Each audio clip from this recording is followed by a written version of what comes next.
Simulan natin dito mga idol. LA Tenorio tinatarget na maging head coach ng Gilas Pilipinas National Team at Coach Tim Con may sigurado ng shooting guard na magpapalakas sa Gilas Pilipinas sa nalalapit na FIBA Asia Cup ngayong Agosto. Well, kung bago ka lang sa ating channel, please huwag mo nakakalimutan na mag-like and subscribe. Maraming salamat po. Unahin na muna natin mga kaibigan yung napakagandang performance nga po ng pagiging head coach.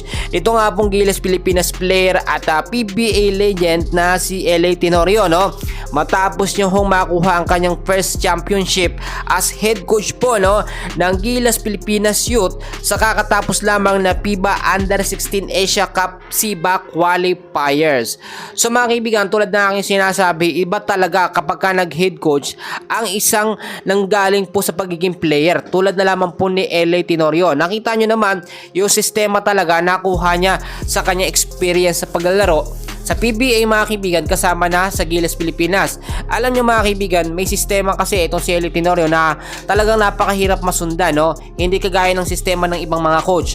Ngayon mga kaibigan ko, ito pong si LA Tenorio ay tinatarget na maging head coach po ng ating national team Gilas Pilipinas men para sa magandang sistema at lineup. Sa ngayon alam natin si Coach Tim Con ay maaasahan at magaling na head coach, pero syempre nag-iiba ang sistema ni Coach Tim Con at iba rin talagang sistema na merong alam na sistema nitong si LA Tenorio. Alam natin mga kaibigan na si Coach Tim Con problemado ngayon sa mga player na available sa Gilas Pilipinas, pero meron tayo nakuhang update na kung saan nga po meron na tayong siguradong shooting guard na makakasama sa lineup ng Gilas Pilipinas men, which is ito nga pong si Jordan Heading. Nito lamang mga kaibigan ay naaprubahan na yung trade nga po nito nga pong Converge player na si Jordan Heading papunta sa kupunan ng TNT Tropang Giga 5G, which is mas malapit dito yung assurance na hindi na talaga makakawala as player po shooting guard ng Gilas Pilipinas, eto pong si Jordan Heading. Bukod dyan mga kaibigan, alam nyo, isa pang problema ng ating national team Gilas Pilipinas, yung legit na sentro big man.